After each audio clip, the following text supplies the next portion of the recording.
Movie की शुरुआत एक आदमी के मर्डर से होती है। इसके बाद हमें कहानी में 2 दिन फ्लैशबैक में लेके जाया जाता है, जहां न्यूज़ में यूनाइटेड किंगडम के 7th अमीर आदमी रंजीत डोगरियाल की शिप को दिखाया जाता है, जिसमें वो अपना 100वां जन्मदिन मनाने वाले हैं और यहाँ बहुत ज़्यादा सेलिब्रिटीज़ और वीआईपीज़ भी आने वाले हैं। इस सब पार्टी की सारी जिम्मेदारी रंजीत ने अपने बोर्ड ऑफ डायरेक्टर्स को दी हुई है।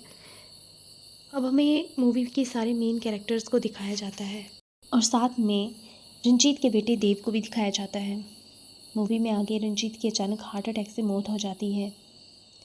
सारे बोर्ड ऑफ डायरेक्टर्स अब डिस्कस करते हैं कि अगर रंजीत की डेथ की न्यूज़ मीडिया में आई तो स्टॉक मार्केट क्रैश हो जाएगी। अब सारी लीगल एडवाइस के लिए अपनी एडवाइज़र लूसी को बुलाते हैं, जो रंजीत की होलोग्राफिक बिल दिखाती है, जिसमें रंजीत ने सारी प्रॉपर्टी अपनी पहली बीवी के बेटे जोली के नाम कर दी थी और वो रंजीत के जन्मदिन पर आने वाला है और अगर वो नहीं आता तो सारी संपत्ति सभी में बच जाएगी। जोली को किसी ने नहीं देखा था। बिल के साथ एक नोट था जिसमें लिखा था कि जोली लेफ्टी है, उसके बट पर बर्न मार्क है और उसकी बीवी फॉरेनर है। और सब पार्टी की तैयारी में लग जाते हैं। इसके बाद अब अब रंजीत के जन्मदिन वाले दिन होती है जॉली की एंट्री, जो कि है रितेश। आइडेंटिफिकेशन के लिए वो कहते हैं कि वो लेफ्टी हैं, उनके बट पर बर्न मार्क है और उनकी बीवी फॉरेनर है। कहानी में आता है ट्विस्ट जब होती है जॉली 2 की एंट्री, जो कि है अभिषेक बच्चन। वो भी कहते हैं कि वो लेफ्टी हैं, उनके बट पर बर्न मार्क है, उनकी बीवी फॉरेनर है। और इसके साथ ही हो जाती है जॉली 3 की भी एंट्री, जो कि है अक्षय कुमार। वो भी सेम ही कहते हैं, इसीलिए ज़्यादा कन्फ्यूज़न से बचने के लिए देव उनके डीएनए मैच कराने के लिए उनका ब्लड सैंपल ले लेता है। अब सब इसके बाद पार्टी एंजॉय करने लग जाते हैं और हम देखते हैं कि पास्ता ड्रिंक्स में कुछ मिला देता है और मूवी के बिगिनिंग का सीन इसके बाद दिखाया जाता है, जहाँ मिस्टीरियस आदमी डॉक्टर को मार डालता है। अब मॉर्निंग का सीन हमें दिखाया जाता है, जिसमें हर कोई कैरेक्टर कुछ ना कुछ छिपाते हुए दिख रहा है और तीनों जॉलीज भी अपनी बीवियों के साथ ना उठकर किसी और के साथ उठते हैं। और अक्षय की बीवी कांची अभी भी लापता थी, लेकिन अक्षय से ज़्यादा रितेश उसे ढूंढने के लिए उतावला हो रहा था। इसके साथ ही सबके पास कुछ ना कुछ तरह की चीज़ें मिल रही थी, जैसे रितेश के पास डॉक्टर का फ़ोन का मिलना, अक्षय पर खोज का निशान, अभिषेक के पास दूसरे ब्रांड का जूता, कांची के फ़ोन के साथ उंगली। धीरे धीरे उन्हें सब रात का याद आने लगता है, जैसे कैसे उन्होंने रात को पास्ता के पोपट को मारा था और बटुक को उन्होंने फ्रिज में डाल दिया था। आगे उन्हें बाइक के टायर का निशान का पीछा करते हुए कांची मिल जाती है। जब सभी डॉक्टर का इंतज़ार हॉल में कर रहे थे तो डॉक्टर की लाश ऊपर से गिरती है। देव तीनों जॉली पर शक करते हुए उनको जेल में डाल देता है।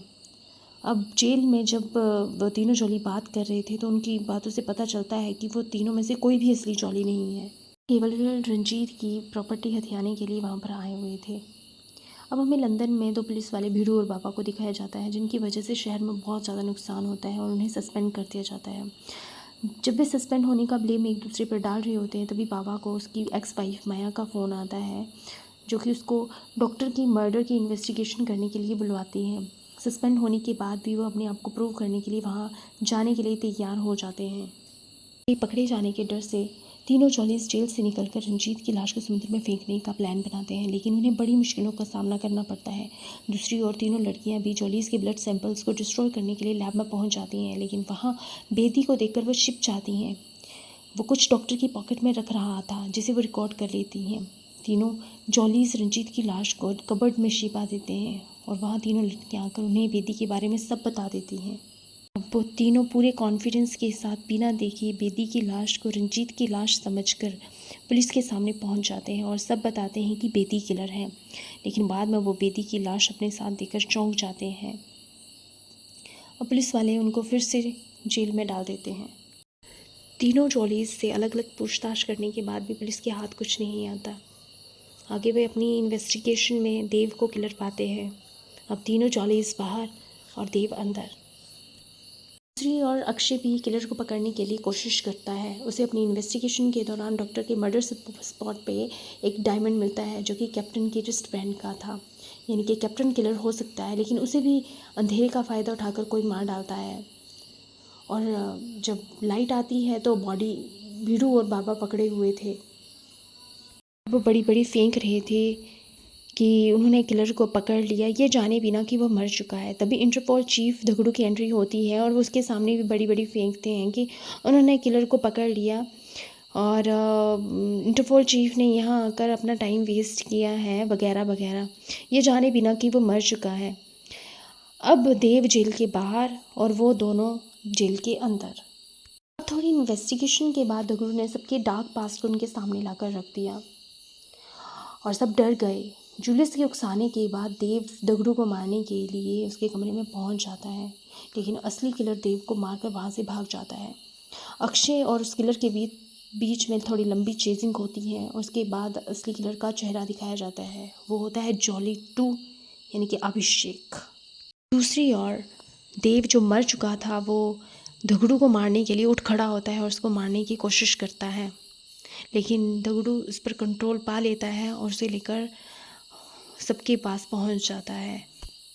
तो हमें देव और जॉली 2 मिलकर बताते हैं कि उन्होंने कैसे डॉक्टर, बेदी और कैप्टन को मारा। बहुत हंगामा होता है, लड़ाई होती है और अंत में होती है असली जॉली की एंट्री, जो सारा पैसा उन सभी में बांट देता है और जॉली 2 और देव को हो जाती है जेल और बाकी सबकी लाइफ सेट हो जाती है। इसके साथ ही हमारी कहानी का होता है दी एंड। कहानी पसंद आई हो तो लाइक शेयर सब्सक्राइब ज़रूर करें। धन्यवाद।